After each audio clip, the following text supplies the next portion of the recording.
How do you present it?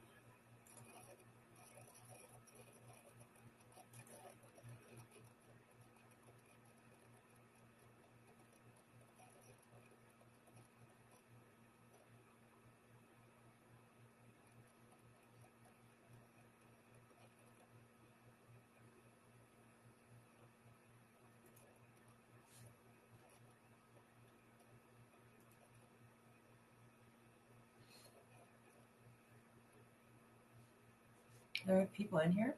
Let's see. Let's see if there might be.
Hi, everyone for who's in the room right now waiting. I'm going to be starting at exactly 1 p.m. Eastern Time, 11 a.m. Mountain Standard Time. So please hang tight, just waiting for a couple other people to join the session.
Hi, everyone. Thank you for joining me. I'm going to start my PowerPoint presentation in like less than a minute. I will not be able to see questions or anything because once I start sharing my screen, I really can't see anything but my presentation. So just please be patient with me when I close out my PowerPoint presentation. I'll check the chat box to see if you put any questions.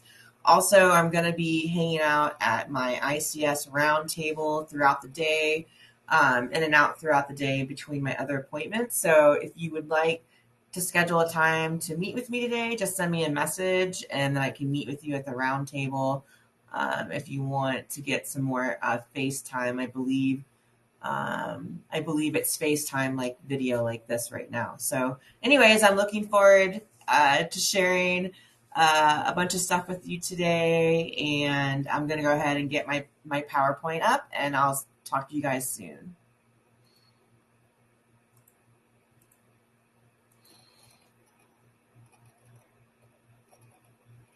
I want to make sure I'm recording though. One last thing. Okay, it's recording. Technical. Oh no, 1 second. There it is. Technically challenged. All right, here we go.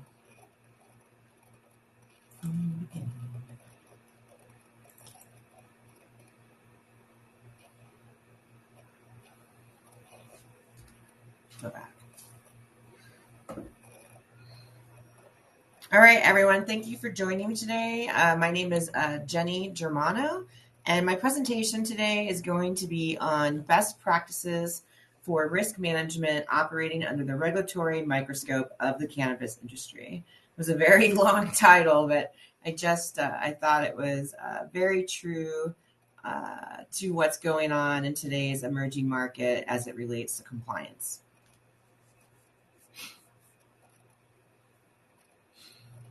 So a little bit about ICS Consulting Service is ICS is a women-owned business.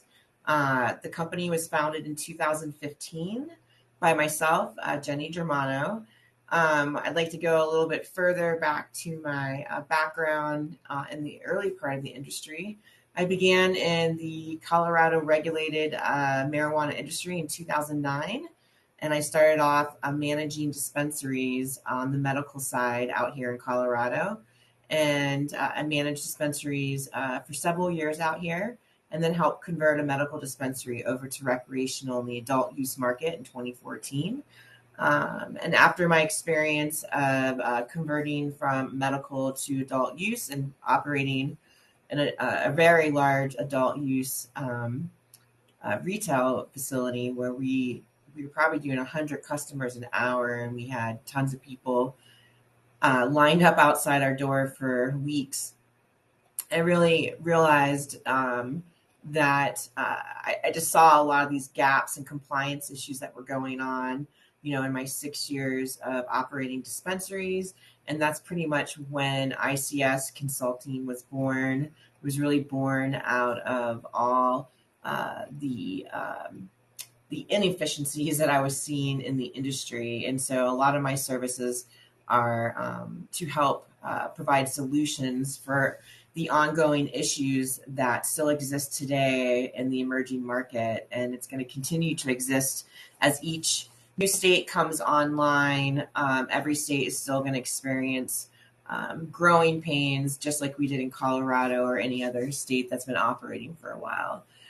So I've been in the industry a total of 12 years, and I consult nationally now across the United States and help provide compliance support for either brand new operations or companies looking to get licensed or already existing companies.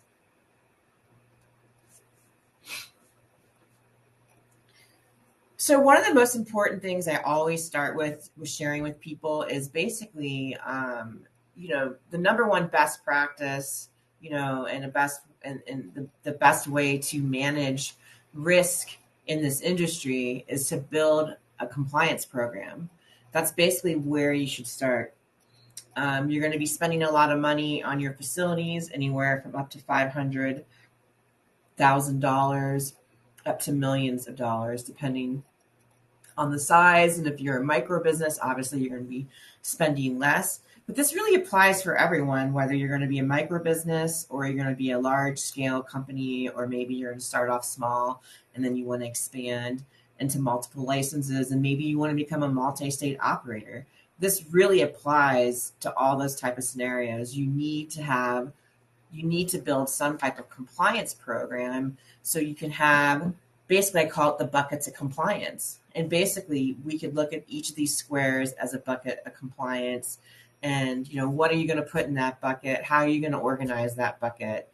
And so one of the things I wanted to talk about is when it comes to building your program, you want to make sure that you're including OSHA standards in this program.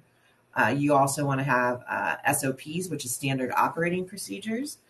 Standard operating procedures are going to give employees or your staff step-by-step task and how to complete a specific procedure in the company. And then we have training, and training, I believe, is number one in this industry. So for some companies, it falls to the bottom of the list. But in order to have a successful business in a regulated industry, training should be at the top of the list. In fact, your compliance program should be at the very top of your list. A lot of times companies will invest all this money in branding and packaging and marketing and getting all the social media and the buzz and the brand ambassadors and just really, trying to pick up momentum.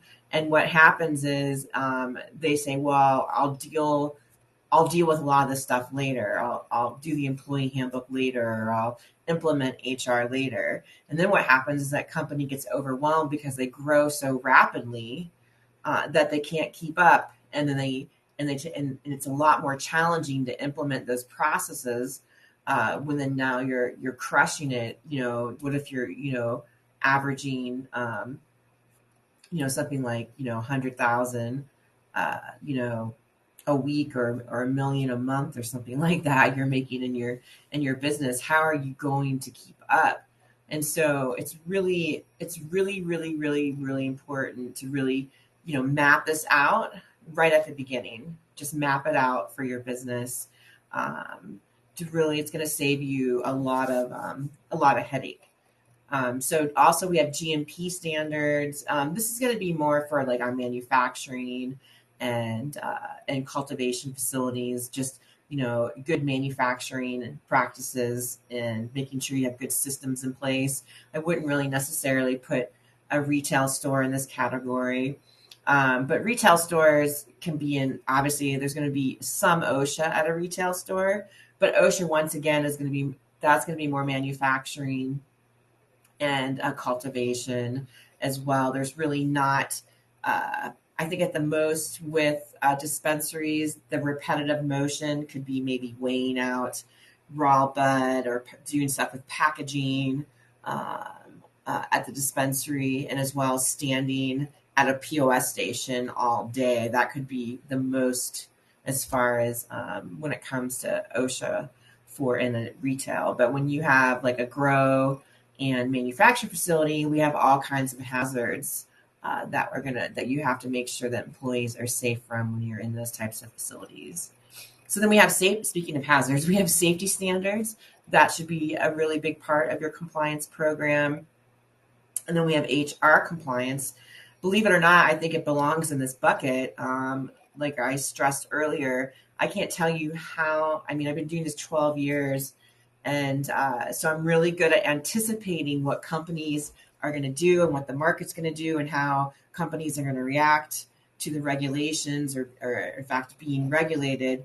And it's very easy for me to guess or to come into a company and really see that they have no HR system, or there's no standards or policies that employees are following. I see it in 2021, it's still happening.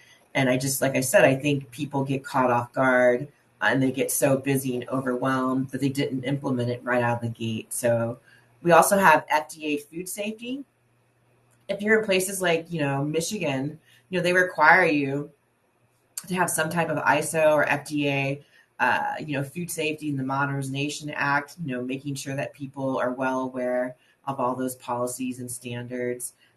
It's really important when we're manufacturing products that consumers will be consuming, such as edibles, um, and concentrates and topicals or anything they might be drinking. So it's really important to include FDA Food Safety as much as you can.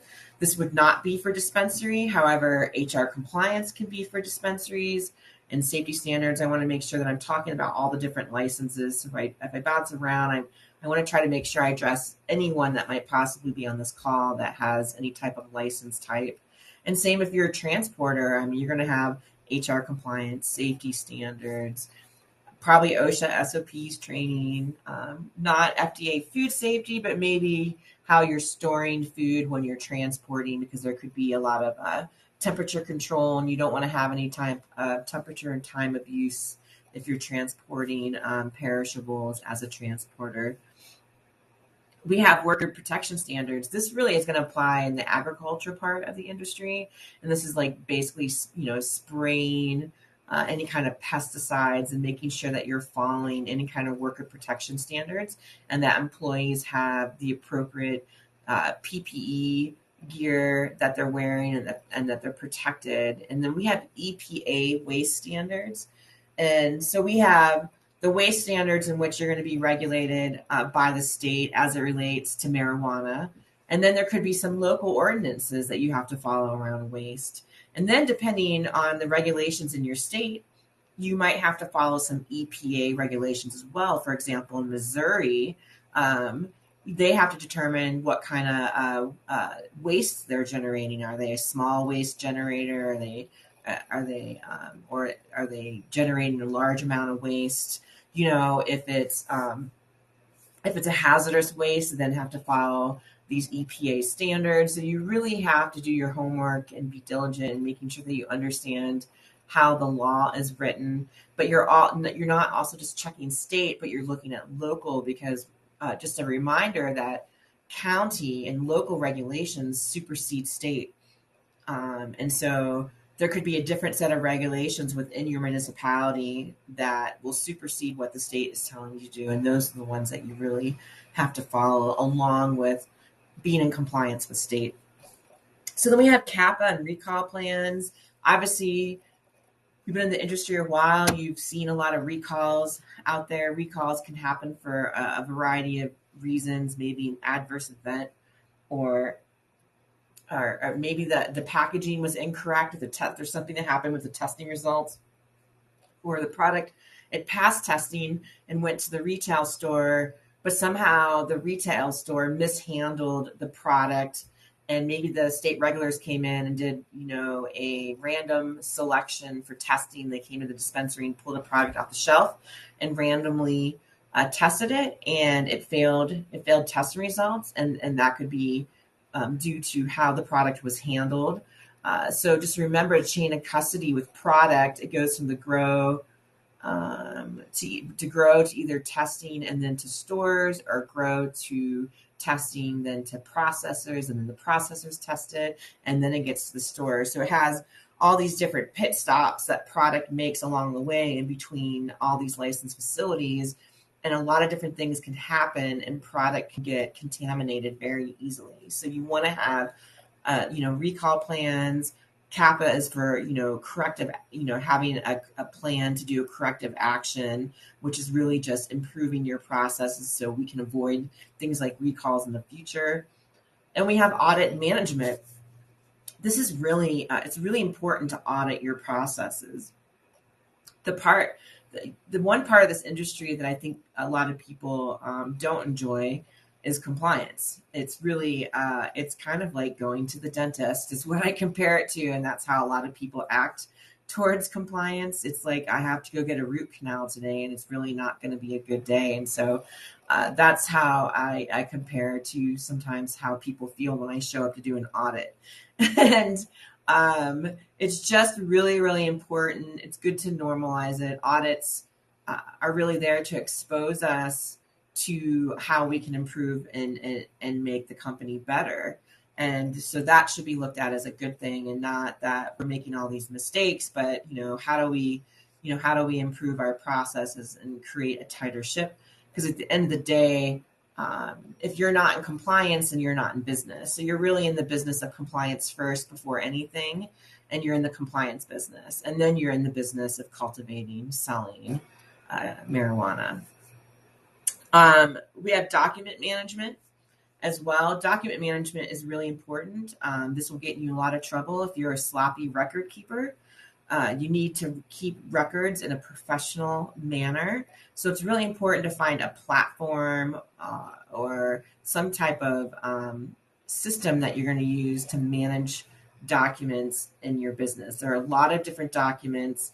And my biggest tip around record keeping is if you can't find it in under 5 minutes, then you need to improve your process.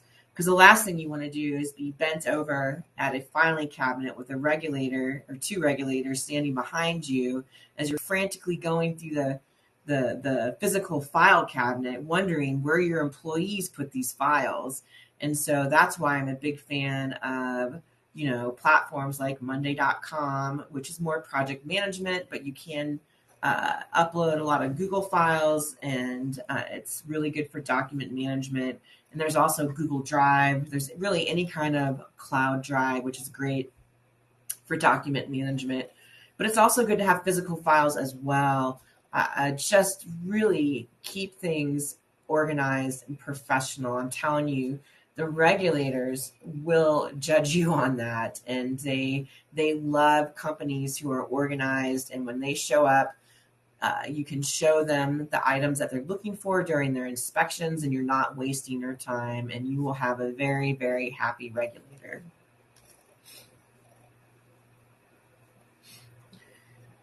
So I wanted to dive in just a little bit, just to kind of cover, one of the buckets of compliance is OSHA standards. And, in the OSHA standards, there are a couple things that you can add under the OSHA, in the OSHA bucket in your compliance program, which is an emergency action plan, or also known as an EAP. This is very easy to find. Obviously, you can pay someone to do this if you don't want the time, but for those who might be on a tighter budget and are bootstrapping their business, or maybe you're a social equity applicant and you only have a certain amount of funding, Google is a really good friend of yours. And if you just put an emergency action plan and just put OSHA in front of it, just put OSHA in front of everything that you're looking for, the OSHA website will come up, and they have tons of information on how to create an emergency action plan, what goes in an emergency action plan. And even you can find free templates that you can just fill out, and it will spit out the action plan for you. So OSHA makes it really easy to put these things together for people who, especially, don't really have the finances to pay someone to get this organized for them. So very easy to do. I help people with it all the time. I really try to empower clients to just get into Google and bring this up. It's really easy to do. Another one is fire prevention plan, and FPP. This is really going to say, how are we going to prevent fires, but also what's the action plan for if there is a fire? For example, if there was a fire and the alarm went off, would your employees know, where are they meeting? Where when everyone exits, let's just say you have more than one door. Obviously, if you just have one door, we know everyone's going out that door, okay? And they're going to be, but where are they meeting? And so, who's in charge of counting heads? Who's in charge of knowing, who's in the facility? Do we have everyone accounted for, and making sure everyone is safe? So a fire prevention plan is really just going to be mapping out all those processes. The emergency action plan is, how are we going to handle emergencies? There's going to be an emergency contact list. Maybe there's an internal emergency contact list. If you're a really big company, maybe there's there's a contact list tree, and there's all these people you have to call in a specific order. If you're a small company, obviously, it's not going to be so hard to call everyone. And then what are emergency contacts, like 911, obviously, or what's the non-emergency number? What's the phone number for the district that you're in as it relates to the police department? What happens if there's a hazard spill or a chemical spill or a sewer backup? What about weather, like, hurricanes, tornadoes, blizzards? What's the emergency plan? Obviously, we just went through a pandemic. We all definitely got exposed to that. We didn't really know what the heck we were doing, and we had to come up with this plan that we all had to pivot. The whole world had to pivot in how they operated in life and in business. So, what's the plan? So, another standard is having a first aid. This could be in the form of a SOP. Have a first aid SOP on, so that in case something does happen. Obviously, in a dispensary, you might get a paper cut or a little cut, or I don't really see injuries being that major in a dispensary. But when we get into manufacturing, where we have equipment and a cultivation, where we have like chemicals, some really serious injuries can happen in these facilities. So you really need to have first aid kits and how to administer first aid. And that's why having a first aid plan is very important. So we have personal protective equipment, which is the PPE that I talked about earlier. This is really, lab coats, or maybe the cultivation facility, everyone's in scrubs, and, we're wearing hair nets and masks and gloves.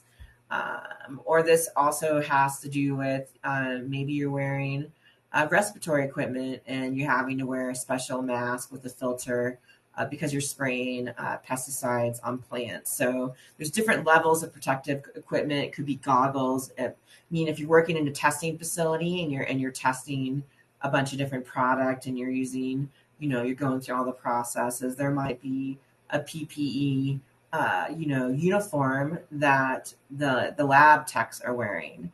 So you just want to make sure that you're providing. It's an employee's right to have access to personal protective equipment, and you can get in a lot of trouble with OSHA if you're not thinking about employee safety. Highly recommend that everyone implements OSHA in their businesses for the cannabis industry. So we have respiratory protection. That's just, once again, that would be more for spraying chemicals and making sure that they're protected, including, making sure that the person's getting a fit test. Also, that maybe your state requires you to have an applicator's permit for spraying pesticides, and making sure that cultivation employee is properly certified for that. We have hazard communication. This is HazCom. This is really just communicating to the employees all the different hazards within the facility, so they are aware of the hazards, and you've done an assessment and you have put into a plan all the hazards. Fall protection. This is going to be for more, manufacturing cultivation. Someone climbing up on a ladder, hanging lights and ballards, or pulling down ballards, or taking down fans and cleaning them, and going up and down ladders. And, do you have the right fall protection? What about, making sure that people are using ladders properly? So that's really important. You can get nailed by OSHA on that. Ergonomics. This is basically repetitive motion. I would say trimmers and packagers are the ones probably for the most ergonomic type of situations in our industry. And that's, trimmers are just repeatedly sitting there and trimming all day. They're doing the same motion over and over and over again. And the same with the packager. Packagers are gramming out concentrates or whatever, and they're sitting there all day long packaging for 8 hours a day. Dispensaries, like I said, I would say more POS system. So that could be in the wrist area, very similar to where people get carpal tunnel from working on computers if they're out of POS all day. So you want to make sure that you have proper table heights and chairs.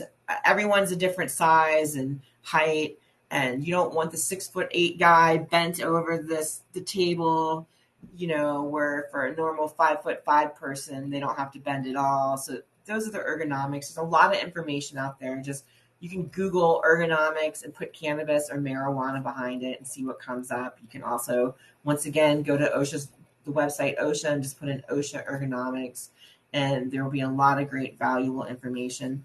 There is data out there specifically related to the marijuana industry around ergonomics and trimmers. So it's out there on the web. So please definitely Google and look for it.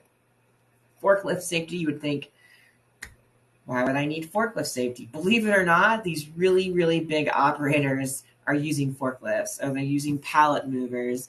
And there was a cultivation facility, I believe it was in Hawaii, where an employee got thrown from the forklift. Didn't have the safety bar or seatbelt or anything, and I think they got like a $50,000 fine. So OSHA violations and fines are going to be the highest out of all your inspections. They will be higher than what the state will dish out to you if you break the rules. They do not mess around at OSHA. I'm just telling you this now. Like, they give out some serious violations, and it can make and break your business. So hearing conservation plan, this is going to be for more, I would say, in the cultivation and manufacturing side. I mean, if you're sitting there running a trim machine or a bucking machine that bucks the plants, even if you're in hemp, those things are really loud. You need to make sure that employees are wearing earplugs and that they're well protected, and that you have a hearing conservation plan. Once again, Google and go to OSHA. They will break it down on how for you to create this plan. And then injury reporting. This is really important. There are OSHA Forms 300 and 301. Just put in a Google OSHA Forms 300 and 301 for injury reporting, and it literally tells you exactly what you're supposed to do. And you can print the forms. You can also go to Amazon.com or just put into Google that you're looking for an OSHA injury reporting station. And what will happen is it will generate companies that sell these injury reporting stations. They're great. It comes as a package. It comes with all the forms. It comes with a binder. It comes with like a rack that holds the binder and some signs. It's like a kit, and then you could just put the kit on the wall in your manufacturing facility, or put it in your cultivation facility.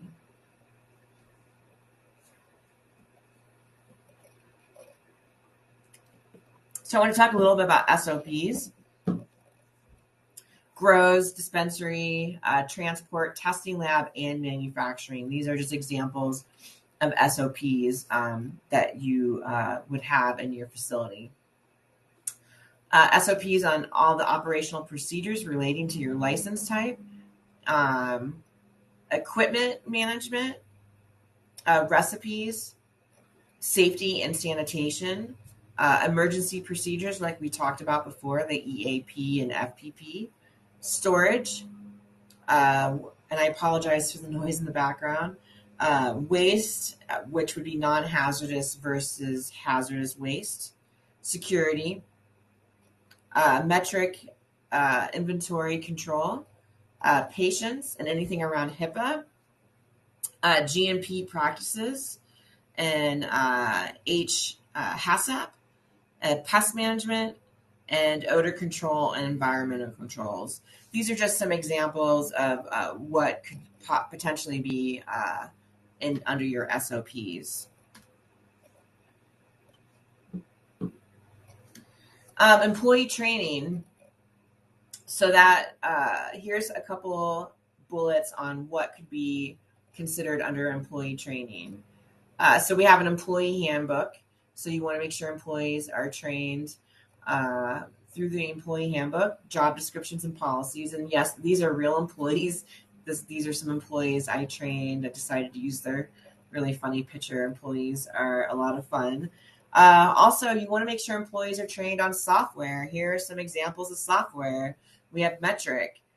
We have the point of sale system, project management. We have our auditing software and other systems integrated with Metric. And so you want to make sure that you get employees trained properly when it comes to Metric and inventory control. I highly recommend that you don't have too many people that are trained in metric, except for whoever's person, the job role that person's supposed to be a metric person. Because what happens is if you have too many people doing stuff in metric, it can really mess up your metric account. And for those who don't know what metric is the seed to sale tracking system that most states in the U.S. mandate for the government seed to sale tracking platform. I believe there is one more, but metric, I believe, is the most popular across the United States. And then we have state-focused compliance training. So you want to make sure that all the employees are being trained around compliance within their job role. That's really, really, really important. So to give them an overview and a broad compliance training, but then to really, dig into their role, and then there's going to be really specific compliance details around regulations that they need to be trained on. And then we have food safety, food handling, and product safety. This is really important because you want to make sure employees are handling product correctly and they're not just, touching raw products and edibles, and that they're wearing gloves and that they understand temperature controls. Responsible vendor. This training is available in most states, and because of the pandemic, it's really pushed a lot of training options online. So you could also get responsible vendor training online now. I would highly recommend any retail store dispensary, whether medical or adult use, get a responsible vendor training. What this does is it really educates employees. It's very similar if you're a bartender, and it's very similar to the training that bartenders get about making sure you're not over serving, how to recognize, intoxication. And we know in this industry that you cannot make health benefit claims. So it's really going to help employees making sure they're not making health benefit claims, which could get you in a whole lot of trouble, not only with customers, but with the government because you're really not allowed to make any health benefit claims ever. And that's in pretty much every state that it's legal. OSHA general industry, 10-hour and 30-hour, highly recommend anyone on your compliance team. And if you don't have a compliance team or a compliance officer, you're really small and it's the owners, then you should get this training. So whoever is going to manage the compliance, the buckets of compliance in your business should get OSHA general industry 10-hour, 30-hour. There's not a marijuana related one out there yet. However, it's really, really important. I've taken these trainings. It was extremely beneficial. It will help you understand the basics of OSHA. Security employees should be trained on security. I'm not saying they should be trained to be the security guard. However, employees should understand training around situational awareness and anything else related to security. And managers obviously get a higher level than maybe a bud tender, because managers will have access maybe to the DVR room and a bud tender wouldn't. So you really have to discern at what level you're going to train employees. We also have getting employees trained on SOPs, HAZCOM, which is the hazard communication, emergency action, safety and sanitation, and then patient confidentiality, HIPAA. It's really important how you're filing, patients' paperwork, and you get a doctor recommendation coming into your medical dispensary. Is that doctor recommendation, did you make a copy? Is it just sitting on your desk that everyone can walk by and read it? Are you protecting their files? How are you filing patient information? Is it, is the POS system, do they have HIPAA protection, on that POS system that you're using in your dispensary?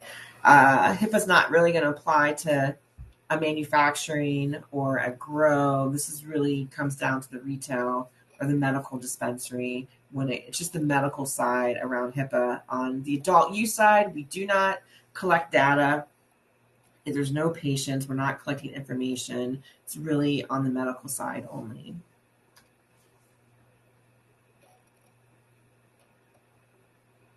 So one of the things I wanted to talk about is, risk management is really trying to mitigate the risk. We're in a risky business. We're in a regulated industry. It's, even though it's been going on a while, I think they um, approved medical out here in Colorado and 20 years ago, and but we didn't have dispensaries 20 years ago. It took us a while before we even got dispensaries, and then they weren't really regulated, and they came in and regulated us.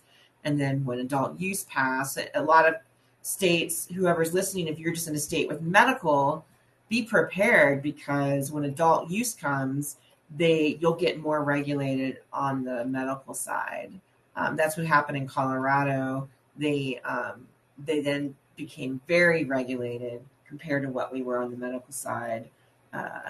So you want to make sure that you're not experiencing a compliance complacency, or what I call, compliance complacency is such an industry pitfall.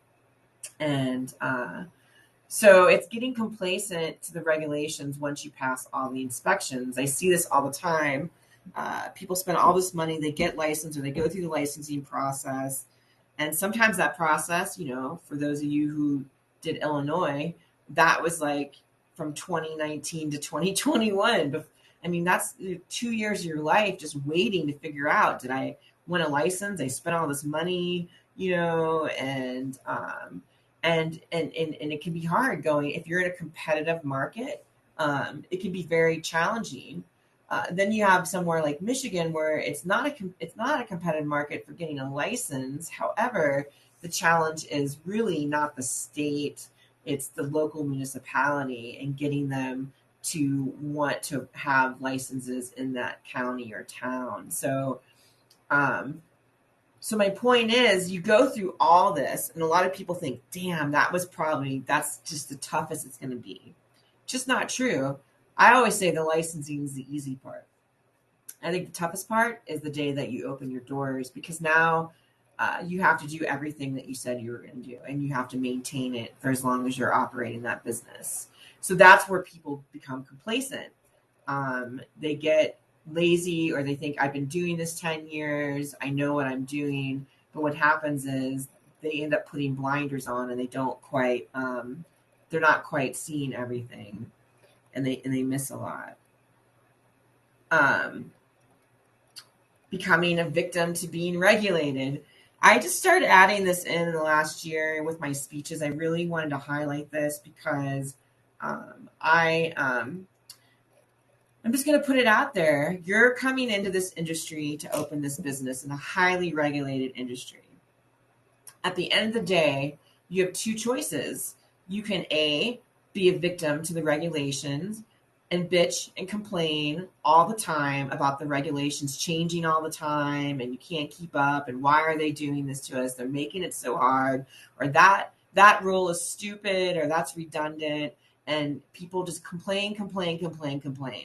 Meanwhile, there's other people who are making a different choice than those people, and they're saying, we're going to do whatever it takes. We're going to comply, we're going to adapt, we're going to be open to change. Okay. And so I really just like to put it out there for people. You really do have two choices. You can become a victor, or you can become a victim. So I really highly recommend being the victor when it comes to these regulations, and understand that you're going to feel like you're out of control, and you're not going to have control, and you're going to have to adapt, and you're going to have to comply. But knowing, making that choice when you get into this industry, that's what you're going to have to, that's the journey, that's the road you're going to be on. It's really going to make it a lot easier on you to comply. Because when people become victim of the regulations, they become complacent. They cut corners. They don't want to follow the rules. All they're doing is complaining. They're wasting all that energy on complaining. And now your employees are suffering. And it just trickles down. Trust me, I've seen it. I've been doing this 12 years. I see it over and over again. It's really astonishing. So I just want to highlight that. That's really important to me to share that with people. Another reason we have compliance complacency is we're lacking leadership. We put the wrong people in leadership roles. We put people in leadership roles that shouldn't be leaders, and they should be in a more following role. What I highly recommend is doing a DISC assessment for your employees. They're free. Have an employee, especially if you're a manager, have them take a DISC assessment. Like I said, it's free. Have them, you get the report, and you can find out if you're actually placing your employees in the right roles. A lot of times employees do not thrive in these businesses because we put them in the wrong roles. And so you could have an amazing employee on your hand, but they're struggling because they're not in the right role. So you want to make sure that you have the right leaders in leadership. You know who your worker bees are in the business. Another reason we have compliance complacency is lack of training and accountability. So at the beginning, I showed you all those buckets of compliance. When you don't have that and you take out training and there's no information and you just throw employees into an environment where it's lacking structure, you are going to have a hot mess. Seriously. Somebody who managed dispensaries for 6 years, I saw it over and over and over again. It's going to be a hot mess. So you want to make sure you have training and accountability. And what does accountability mean?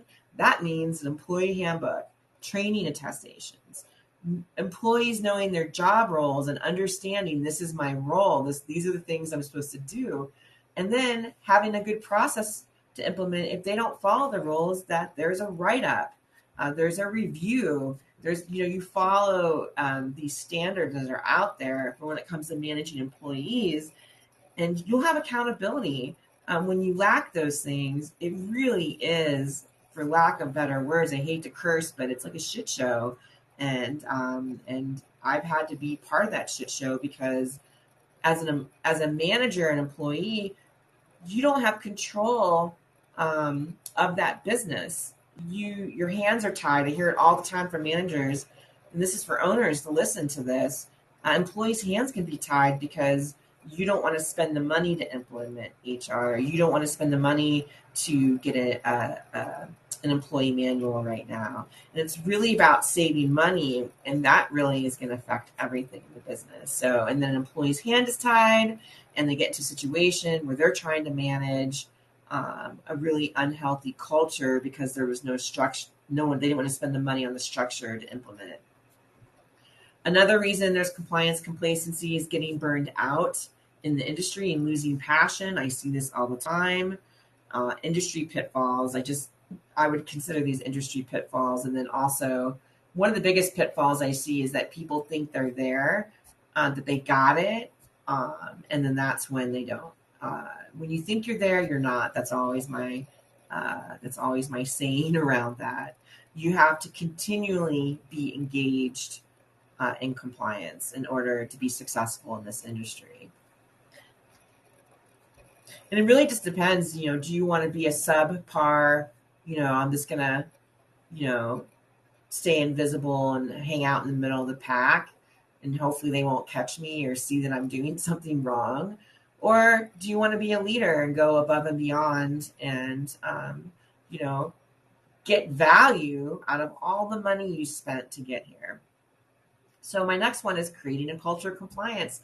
This is something I've been talking about for a long time. It's so important to create that culture of compliance in your business. And you don't wake up and say, guess what, guys? I'm going to create a culture of compliance today. That's not what it is. It's taking action in all the things I've been sharing with you in this presentation, creating those buckets of compliance, implementing structure, having standards, making sure people in the company are held accountable. That inherently creates a culture of compliance. So some other items that create that culture of compliance is self-auditing, making sure that you're assessing internally, compliance-wise, what's going on inside the business. You should have weekly checklists, whether you're a dispensary, grow, testing facility, transporter, or manufacturing facility. And then also you can hire a third-party auditor that comes in every 6 months, every quarter, or once a year. Or maybe you do every quarter, and then you do that for a year, and then after that you go to yearly audits. Third-party auditors will always find something more than what you can find because they're outside eyes, and when you're in it, you miss a lot. When you're in it every day, I think it's really tough to really see the bigger picture because you're involved in the operation every day. We also have internal company training, inventory management, having good inventory management and processes, implementing processes and procedures correctly, not just having procedures. There's a difference between having procedures, but actually engaging with them and implementing them. I see binders all the time, and they'll have 2 to 3 inches of dust on them, and you can tell nobody's opened the binder for like the last 5 years, and the SOPs are 5 years old, and no one's updating anything. That automatically tells me that they're going to have employee issues. I can tell right away that there's some type of internal structure issue when I come in and SOPs are out of date. Those are the hints. Those are the tips. That's what tells me that there's stuff going on. We have following the regulations. Like I said, they create an inherent culture of compliance.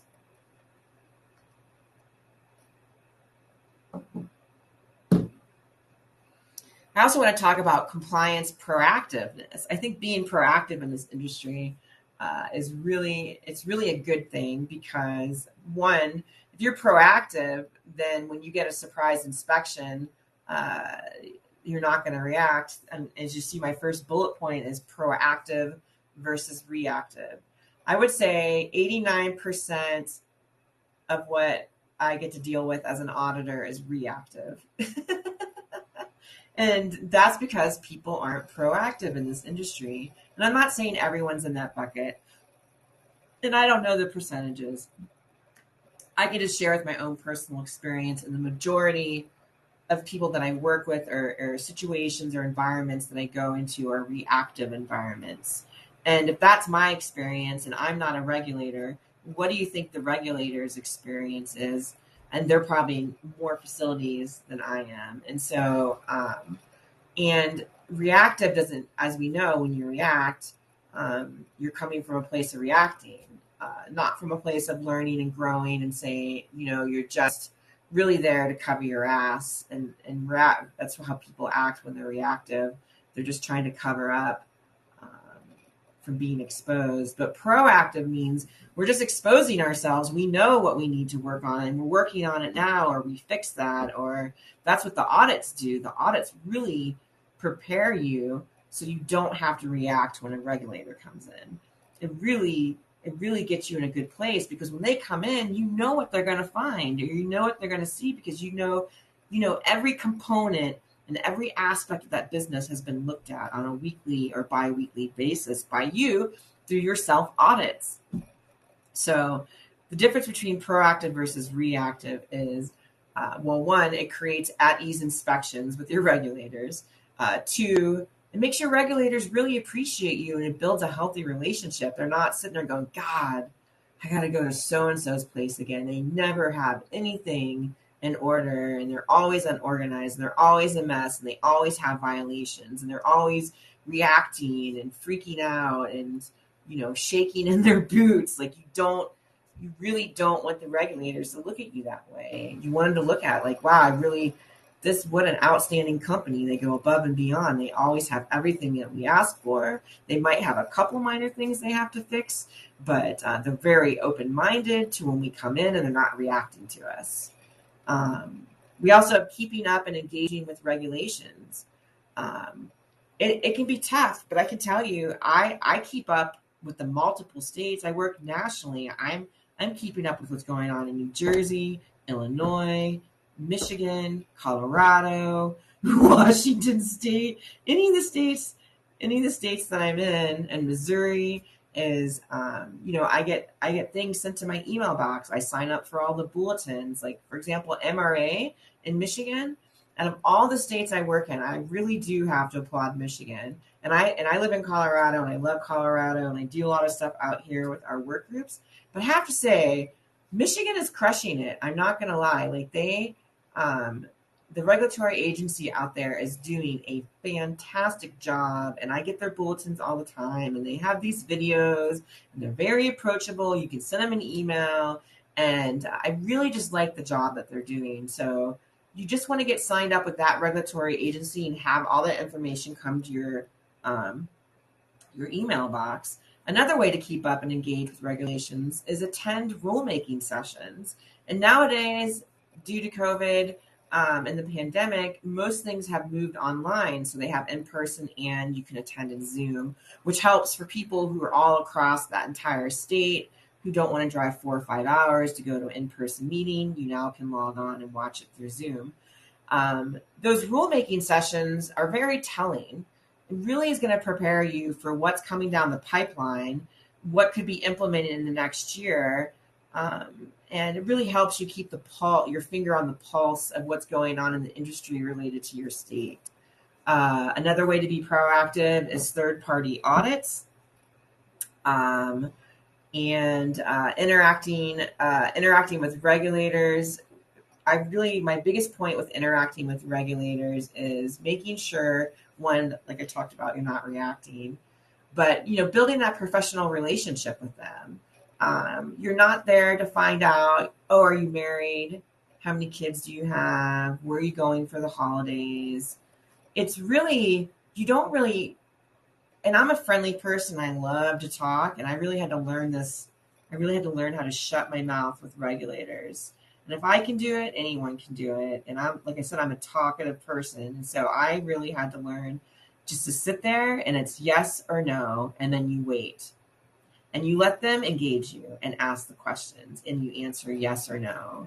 And you don't want to ramble on, and a lot of people get nervous. And sometimes regulators, at least in Colorado, they're police officers, and a lot of us have been through the experience of drugs and cops. Makes us nervous, really hard. Now that our regulators, very stressful, can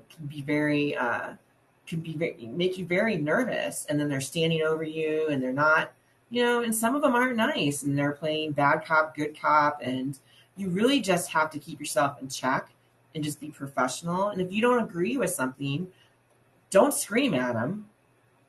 Don't scream at them. Don't lose your shit on them. Really keep a good demeanor. And what I like to say is, you want to have this thing, what I call a regulator communication log, and you want to write down in a notebook everything that they're talking to you about in the inspection. That way you can communicate it back correctly to the team. And if, let's just say, you're missing something from an inspection, and you say, either you can fix it real time right there in front of them, because sometimes that's definitely 100% possible, or it might take a couple hours, and you say, can you give me your business card with your email on it? I would love to email that. I can get that email to you by the end of the day. I can, send some screenshots or photos to show you that I got that done, and send it to them by the end of the day. And you're always about complying. You're always showing that you're adapting, you're complying, and that instead you're not just kicking and screaming, like I said, being a victim to the regulations, like I mentioned earlier. So you want to be prepared for inspections, and all the things that I've talked about throughout this whole presentation really does prepare you for inspections. I also want to talk about operational readiness. So you want to ensure, this is just being ready to be operational. So you want to ensure your processes and standards are in place, that you're implementing the correct support tools, that you're getting employees trained properly, you're having employees get access to educational materials, that your customers and clients' needs, and basically do your research. Talk to your customers, get feedback, be open to getting feedback. Feedback is really a good tool. It's there's some people in business who don't like getting feedback and really don't want to listen to the customers. And this is not a customer is always right thing. This is just getting feedback, because there could be something that you're not seeing that you could make that improvement, and it could actually bring in more customers. So record keeping management, I talked a lot about that at the beginning and how important record keeping is. But these are all tools to help with being operational ready in your business. I'm now going to be at the question point, the question part of my presentation. I'm just going to, please give me a second. I do have to exit out of my presentation, but I do want to put this up here really quick. Thank you. For anyone who wants to reach out to me, you can email me at jenny@icsconsultingservice.com. You can visit my website, icsconsultingservice.com. I also did provide a link in the chat box to my website as well. And I'm going to stop sharing my screen and see if anyone has any questions.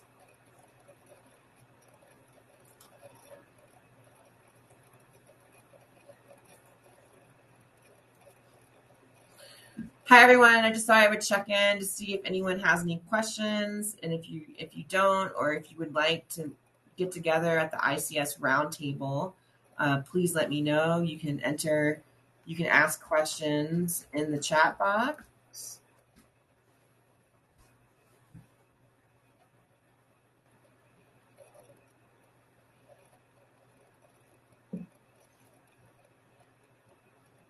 I hope this was really helpful. Please feel free to comment if anyone would like to comment or have any questions.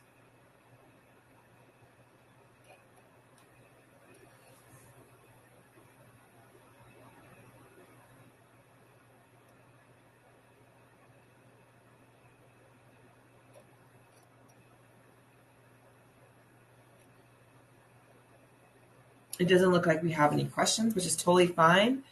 If I leave this room, you can still add in questions in the comment box. I'll come back and check. You can leave a comment in the comment box. If you would like to meet up with me later at my round table, that's totally fine. I'll be popping in and out of here every day, all day today, just checking to see if anyone's left any comments. Click on the handout. Click on the handout link as well. If you go to the handout link, I did put my website link. I just put a brochure in there as well. And thank you so much for attending today. And if anyone would like to talk later, I'm definitely available to talk. I'm going to go ahead and end this session. Thank you.